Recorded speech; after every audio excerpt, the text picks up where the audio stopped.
Gave the building got stuck. Then, for clever believers in him, could not bear.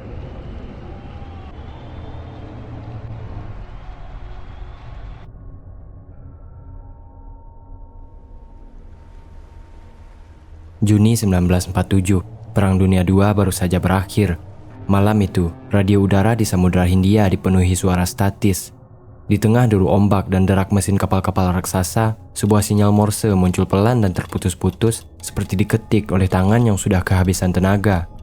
Pesan itu berisi pernyataan bahwa semua perwira termasuk kapten telah tewas tergeletak di ruang peta dan di anjungan. Kemungkinan seluruh awak kapal juga tewas. Lalu diakhiri dengan kalimat, "Saya mati." Kalimat yang tidak terdengar seperti permintaan bantuan, isinya hanya kabar kematian. Di laut terbuka, kapal yang mengirim sinyal biasanya menyebut nama, posisi, dan jenis bahaya yang mereka hadapi. Namun pesan ini melewatkan semuanya. Yang disampaikan hanya kondisi di dalam kapal, kematian yang sudah terjadi, dan pengirimnya yang akan menyusul. Koordinat kasar kemudian diperkirakan berada di wilayah antara Selat Malaka dan Samudra Hindia.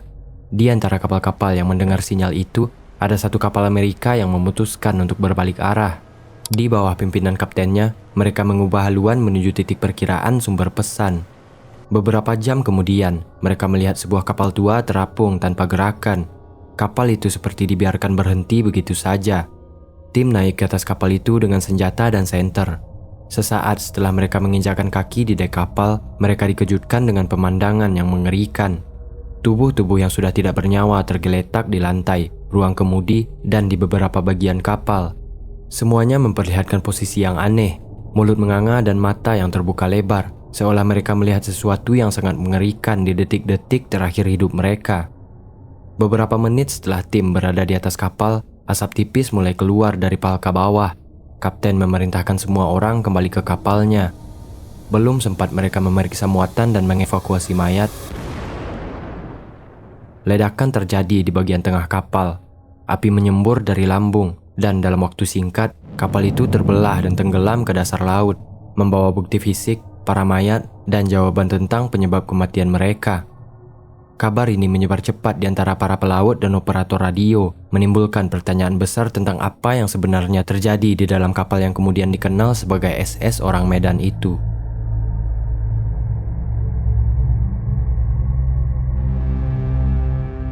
Bagi yang belum tahu Selat Malaka, ia terletak di antara Pulau Sumatera dan Semenanjung Malaysia. Pada paruh pertama abad ke-20, selat ini berfungsi sebagai jalur utama perdagangan dunia. Kapal dari Cina, India, Arab, dan Eropa melewati selat sempit ini untuk membawa rempah-rempah dan barang lainnya. Di masa modern, jalur yang sama dipenuhi kapal uap dan kapal kargo bermesin diesel. Lebarnya hanya puluhan kilometer di beberapa titik. Namun setiap hari menjadi lintasan ratusan kapal yang bergerak di antara Samudra Hindia dan Laut Cina Selatan. Siapapun yang menguasai jalur ini, menguasai arus barang dunia. Memasuki dekade 1940-an, Perang Dunia II baru saja berakhir, meninggalkan jejak panjang di perairan Asia Tenggara. Jepang pernah menjadikan kawasan ini jalur suplai militernya. Inggris dan Belanda juga menjadikannya rute patroli laut. Ketika Jepang menyerah pada 1945, ribuan kapal yang tersisa di pelabuhan-pelabuhan Asia banyak yang kehilangan fungsi resminya. Mereka dijual murah kepada perusahaan kecil atau perantara swasta. Banyak pula yang berpindah tangan tanpa dokumen yang rapi. Di pelabuhan Singapura, Batavia, dan Hong Kong, kapal-kapal bekas perang dirombak menjadi kapal dagang. Bagi perusahaan kecil yang bermodal pas-pasan, cara ini jauh lebih murah daripada membeli kapal baru. Bagi pedagang gelap, ini adalah cara yang aman untuk menyamarkan jejak. Pasca perang juga melahirkan pasar gelap skala internasional. Gudang-gudang militer Jepang di Asia menyimpan bahan kimia industri, obat-obatan eksperimental, dan sisa perlengkapan perang. Sekutu membawa pulang persenjataan mereka, namun sebagian bocor di tangan perantara. Negara-negara yang baru merdeka atau sedang berkonflik membutuhkan senjata dan bahan baku industri dengan cepat. Jalur Laut Asia Tenggara menjadi rute pengiriman yang praktis. Barang-barang tersebut jarang dikirim dengan label aslinya. Di atas kertas, kapal membawa muatan biasa. Di palka, isinya bisa berupa drum bahan kimia, senjata, atau kontainer tanpa tanda. Di tengah situasi ini, sebuah kapal tua muncul membawa nama SS Orang Medan. Nama yang terasa lokal merujuk kepada kota Medan di Sumatera, Indonesia. Juni 1947, sekitar tengah malam, sebuah sinyal Morse muncul terputus-putus dengan irama ketukan yang tidak rapi, seolah jari pengirim sudah kehilangan ritmenya. Operator radio mengenali pola awalnya sebagai sinyal darurat. Ia menajamkan pendengaran, mencatat setiap huruf yang keluar. Sistem darurat memakai kode yang sama di seluruh dunia. 3 huruf SOS berarti ada situasi gawat yang mengancam nyawa. Beberapa stasiun radio di kapal lain menangkap sinyal yang sama. Catatan mereka berbeda sedikit pada tanda baca dan urutan kata, namun intinya serupa. Perwira sudah mati, seluruh awak kemungkinan menyusul, dan pengirim juga akan mati. Pesan yang terbilang cukup pendek, tanpa menyebutkan nama kapal, titik koordinat, atau laporan kerusakan lainnya. Dalam praktik radio laut, kapal yang terancam hampir selalu menyebutkan identitas dan posisi. Itu kebiasaan yang diajarkan sejak pelaut pertama kali belajar Morse. Tanpa 2 hal ini, bantuan akan sulit datang. Namun pesan ini melewati semua prosedur itu, isinya hanya kondisi di dalam kapal. Lokasi pesan kemudian diperkirakan melalui kekuatan sinyal dan arah datangnya gelombang radio. Perkiraan kasarnya mengarah ke perairan Samudra Hindia bagian timur di Selat Malaka. Banyak kapten yang ragu untuk merespons, ada beberapa alasan praktis. Pesan itu tidak menyebut posisi. Mengubah haluan berarti membakar bahan bakar tambahan dan berisiko terlambat tiba di pelabuhan tujuan. Pada masa pasca perang, laporan palsu dan gangguan radio sering terjadi. Tidak sedikit kapten yang memilih melanjutkan perjalanan. Namun, satu kapal mengambil keputusan berbeda. Sebuah kapal dagang Amerika bernama Silver Star sedang melintas di kawasan yang sama. Kaptennya, Charles Moore, memerintahkan operator radionya memutar ulang catatan Morse yang sempat direkam. Pada tahun 1940-an, radio kapal menggunakan Morse manual. Operator harus duduk di depan pemancar, memegang kunci Morse, dan mengetuk setiap huruf dengan jari. Moore memanggil perwira-perwiranya ke ruang peta. Mereka membahas kemungkinan kecelakaan di ruang mesin, wabah di dalam kapal, atau muatan berbahaya yang bocor. Di situ tidak ada data yang bisa dipastikan, namun ada satu pertimbangan yang menutup diskusi. Jika pesan itu benar, sebuah kapal penuh awak sedang terkatung-katung dengan mayat di dalamnya. Silver Star mengubah haluan, kecepatan ditingkatkan, radio terus memanggil sumber sinyal, berharap ada jawaban. Perjalanan menuju titik perkiraan berlangsung berjam-jam. Menjelang fajar, sebuah bayangan muncul di depan haluan. Sebuah kapal berlambung gelap terombang-ambing mengikuti arus seperti benda yang dilepas begitu saja di tengah laut terbuka. Teropong diarahkan ke buritan kapal asing itu. Di sana tertulis satu nama, SS Orang Medan. Nama yang tidak dikenal di antara kapal-kapal besar yang sering melintas di jalur itu. Radio Silver Star memanggil kapal itu namun tidak ada jawaban. Klakson dibunyikan namun tetap tidak ada respons. Moore memerintahkan kapal untuk mendekat hingga sejajar. Jarak yang semula hanya angka di peta, kini menjadi ruang nyata di antara 2 lambung baja. Skoci dari Silver Star merapat ke lambung Orang Medan. 8 orang turun lebih dulu, dipimpin oleh perwira pertama. Saat sepatu pertama menginjak dek baja, mereka langsung merasakan perbedaan yang sulit dijelaskan dengan angka. Udara di atas kapal terasa dingin, padahal matahari sudah naik dan laut di sekeliling terasa hangat. Mesin utama berhenti total dan semua lampu navigasi padam. Mayat pertama ditemukan di dekat palka depan. Seorang pelaut terlentang, mata terbuka, mulut menganga, dan wajah yang ketakutan. Beberapa langkah dari situ, tubuh lain tergeletak dengan lengan terangkat, posisi seperti menahan sesuatu yang datang dari depan.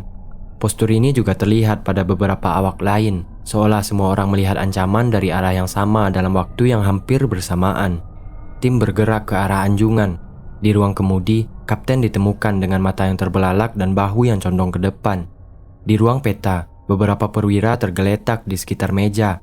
Di kabin radio, operator masih duduk di kursinya. Satu tangan berada di dekat kunci Morse, tubuhnya kaku dan tampak seperti berhenti begitu saja di tengah tugas. Di dek belakang, seekor anjing kapal ditemukan di dekat pintu dapur. Rahang terbuka, gigi terlihat, dan tubuhnya juga kaku. Ketika salah satu awak Silver Star menyentuh lengan salah satu jenazah, kulitnya terasa dingin dan keras. Kekakuan ini mengingatkan pada proses rigor mortis, fase alami setelah kematian ketika otot mengeras akibat perubahan kimia dalam jaringan. Dalam ilmu forensik dasar, fase ini biasanya mulai terasa beberapa jam setelah kematian dan bisa bertahan lebih dari sehari tergantung suhu lingkungan. Mereka mencoba mengukur kondisi sekitar. Termometer yang dibawa menunjukkan suhu di dalam kapal jauh lebih rendah daripada suhu luar. Selisihnya terbilang cukup besar untuk ukuran perairan tropis. Ruang mesin diperiksa namun tidak ditemukan adanya ledakan. Pompa, pipa, dan panel terlihat utuh. Di salah satu ruang kerja, terdapat tungku api kecil yang masih menyala.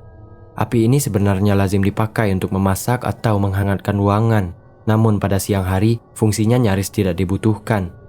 Nyala api yang stabil memberi petunjuk bahwa bahan bakar baru saja ditambahkan, yang artinya ada aktivitas manusia setelah sebagian kru sudah tergeletak tak bernyawa. Siapapun yang menyalakan tungku itu masih berada di kapal pada fase akhir kejadian. Dengan lebih waspada, mereka melanjutkan pemeriksaan ke bagian lain. Di luar, sebagian skoci terlihat berkurang, menggambarkan sebagian awak sempat turun dan meninggalkan kapal. Mereka melakukannya sebelum tim Silver Star datang dan tanpa meninggalkan jejak yang mudah dibaca di tengah lautan lepas. Reaksi tim terbelah. Beberapa orang ingin segera kembali ke skoci. Mereka menyebut kapal itu seperti ruang tertutup yang kehilangan udara hidupnya. Yang lain tetap memeriksa tiap ruangan, mencari satu orang yang masih bernafas atau satu petunjuk teknis. Namun hasilnya hanya tubuh kaku, wajah tegang, dan ruangan yang utuh. Kesimpulan sementara diambil di anjungan. Kematian tampak terjadi hampir serentak. Pola tubuh menunjukkan respon refleks, bukan luka akibat benturan. Lingkungan kapal tidak menunjukkan adanya bekas perlawanan atau kebakaran.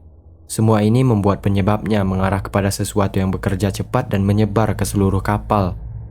Di tengah kebingungan itu, asap tipis terlihat keluar dari salah satu palka tengah.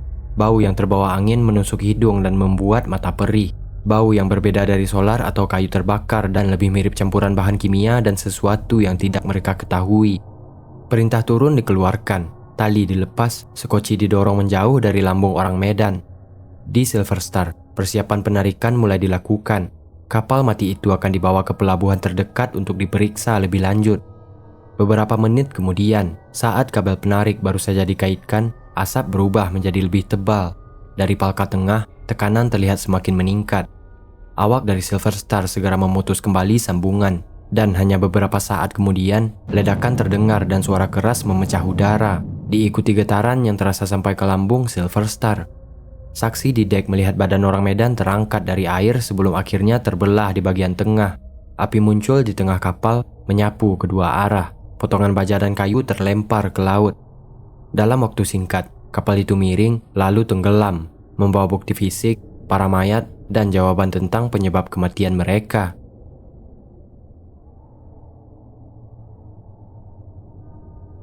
Cerita tentang SS orang Medan menyebar cepat lewat pelabuhan. Awak SS Silver Star menceritakan apa yang mereka lihat ketika berlabuh, dari Jawa sampai Singapura, lalu ke pelabuhan-pelabuhan berikutnya di Asia Tenggara. Kisah itu disusun ulang dari sudut pandang berbeda. Ada yang menekankan pesan radio yang mereka dengar, dan ada yang mengingat posisi jenazah dan keadaan di dek. Satu detail tetap sama di semua versi. Banyak kapal lain di Selat Melaka yang juga mendengar panggilan darurat dari SS orang Medan pada malam itu. Ketika cerita itu mencapai kantor-kantor pelayaran, pertanyaan administratif muncul lebih dulu daripada teori kematian. Nama kapal diperiksa di daftar resmi, rujukan utama dunia pelayaran adalah Lloyd's Register. Buku tebal yang memuat kapal-kapal terdaftar beserta ukuran, pemilik, dan riwayat pelayaran. Di sana, nama orang Medan tidak ditemukan. Pencarian diperluas ke arsip lain, namun hasilnya sama. Di atas kertas, kapal itu tidak memiliki identitas resmi. Padahal dari kesaksian kru Silver Star, orang Medan bukanlah kapal kecil. Perkiraan muatannya mendekati 5.000 ton, ukuran yang lazim untuk kapal kargo antar benua. Kapal dengan kapasitas seperti itu biasanya diawaki lebih dari 20 orang, karena perlu tenaga untuk mesin, navigasi, muatan, dan radio. Kapal sebesar ini juga memerlukan asuransi, sertifikat kelayakan, dan jalur pelayaran tetap. Semua itu tercatat bila kapal beroperasi secara legal. Hilangnya nama orang Medan dari daftar berarti ada satu bagian rantai administrasi yang terputus. Sistem navigasi internasional bekerja seperti paspor bagi kapal. Saat dibangun atau dibeli, kapal didaftarkan dengan nomor lambung, negara bendera, dan spesifikasi teknis. Setiap perubahan besar, pergantian mesin, kepemilikan, atau rute diperbarui di buku register. Tanpa nomor ini, kapal sulit masuk ke pelabuhan besar atau mendapat layanan asuransi. Namun sejarah maritim mengenal pengecualian. Kapal yang sengaja menghindari pencatatan karena membawa muatan sensitif atau beroperasi di jalur abu-abu. Dalam konteks pasca perang, beberapa kapal bergerak di pelabuhan kecil dengan dokumen minimal memanfaatkan kekacauan administratif. Kejanggalan lain muncul pada perlengkapan keselamatan. Beberapa Sukoji orang Medan hilang dari tempatnya. Jika satu unit lenyap, ada kemungkinan sebagian kru sempat turun ke laut sebelum kapal ditemukan. Namun di sekitar lokasi, Silver Star tidak menemukan Sukoji terapung. Arus Selat Malaka yang kuat dapat membawa perahu kecil jauh dalam waktu singkat, sehingga jejaknya mudah hilang.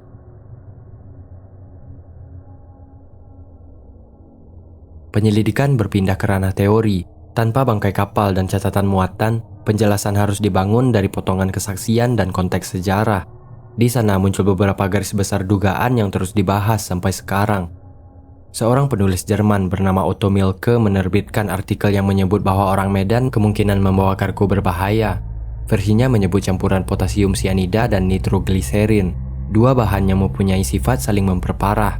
Potasium sianida bisa menghasilkan gas beracun jika terkena air atau udara lembab. Nitrogliserin mudah meledak jika terkena panas atau guncangan. Kapal yang membawa dua bahan ini dalam satu ruang kargo ibarat gudang reaksi kimia yang berjalan. Dalam kondisi pelayaran tropis, suhu ruang mesin bisa meningkat tajam. Jika kontainer bocor, gas beracun akan memenuhi lorong-lorong sempit kapal. Awak yang terpapar akan mengalami gangguan pernafasan dan kejang otot. Mereka bisa mati dalam hitungan menit. Namun teori ini punya celah. Awak Silver Star yang naik ke dek tidak menunjukkan gejala keracunan.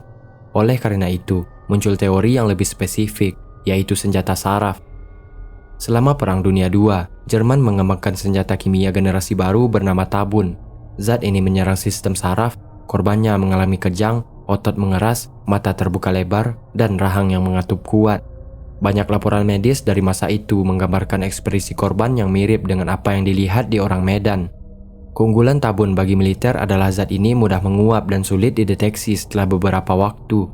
Setelah Jerman kalah, laboratorium senjata kimia mereka direbut sekutu. Dokumen, bahan mentah, dan stok senjata dipindahkan secara diam-diam ke berbagai lokasi riset. Hal serupa juga terjadi di Asia. Ketika fasilitas penelitian Jepang ditemukan setelah 1945, bahan berbahaya tersebut jarang dipindahkan lewat jalur resmi dan banyak yang dikirim dengan kapal sewaan memakai bendera netral atau nama samaran. Dalam situasi itu, sebuah kapal tua tanpa identitas jelas menjadi alat ideal. Awak direkrut dari pelaut lepas, nama kapal bisa diganti di pelabuhan kecil. Jika terjadi kecelakaan, kerugian bisa dianggap selesai di laut. Ini memberi konteks baru pada orang Medan. Kapal itu bergerak di jalur yang menghubungkan Asia Timur dengan Samudra Hindia. Rute yang cocok untuk memindahkan barang sensitif dari pelabuhan Asia menuju pasar gelap dan laboratorium di tempat lain. Muatan yang tidak tercatat resmi menjelaskan dua hal. Mengapa kapal itu tidak muncul di daftar maritim? Dan mengapa setelah tenggelam tidak ada pihak yang mengaku kehilangan? Penjelasan tentang keselamatan awak Silver Star juga masuk akal dalam kerangka ini. Jika gas beracun dilepaskan di ruangan tertutup, ia akan terkonsentrasi di bagian dalam kapal. Saat palka terbuka dan kapal dibiarkan terombang-ambing, gas perlahan keluar. Ketika tim Silver Star naik, sebagian besar zat sudah menguap. Yang tersisa hanya bau menyengat dan suhu aneh akibat reaksi kimia yang baru saja terjadi. Sebagian peneliti mengaitkan kisah ini dengan Unit 731, unit riset militer Jepang yang mengembangkan senjata kimia dan biologis selama Perang Dunia II. Dalam skenario ini, orang Medan dipandang sebagai bagian dari jalur pemindahan bahan atau hasil uji coba. Kematian para kru dianggap akibat paparan zat eksperimen. Teori ini lahir dari konteks waktu. Asia Timur dan Asia Tenggara pada akhir 1940-an masih dipenuhi sisa-sisa jaringan perang dan perdagangan gelap. Kelemahannya jelas. Tidak ada dokumen yang menghubungkan langsung Unit 731 dengan kapal tersebut. Semua hubungan bersifat dugaan berbasis kemungkinan sejarah, bukan bukti arsip. Di luar teori-teori ini, ada pula pandangan yang menganggap kisah orang Medan sebagai cerita yang dibesar-besarkan dari satu insiden laut. Pendapat ini bertumpu pada ketiadaan bangkai kapal dan dokumen resmi. Di sisi lain, banyak pelaut percaya pada inti ceritanya karena pesan radio didengar oleh lebih dari satu kapal dan laporan tentang jenazah datang dari saksi langsung. Masing-masing teori menjelaskan sebagian teka-teki, namun meninggalkan bagian lain tanpa jawaban. Lalu muncul pertanyaan terakhir, mengapa kasus ini seperti dibiarkan? Jawabannya ada pada politik masa itu. Awal Perang Dingin dipenuhi operasi rahasia. Negara-negara besar berlomba menguasai senjata baru. Jika sebuah kapal yang membawa bahan sensitif meledak, Membuka kasus itu berarti membuka rantai distribusi rahasia. Lebih aman membiarkannya menjadi cerita samar daripada penyelidikan terbuka. Karena itu, orang Medan dibiarkan menjadi legenda dokumenter. Ia muncul di laporan Coast Guard, lalu berpindah ke buku-buku dan majalah. Setiap generasi menambahkan tafsirnya sendiri. Bagi sebagian orang, ini kisah kapal hantu. Bagi yang lain, ini jejak operasi kimia yang gagal. Orang Medan akhirnya menjadi simbol dari satu masa ketika perang secara resmi berakhir. Tetapi sisa-sisanya masih berlayar di laut lepas dalam bentuk muatan yang tidak pernah seharusnya berada di kapal dagang. Di laut, kapal bisa tenggelam membawa semua jawabannya ke dasar samudra, meninggalkan misterinya yang hingga hari ini masih berlayar di dalam sejarah.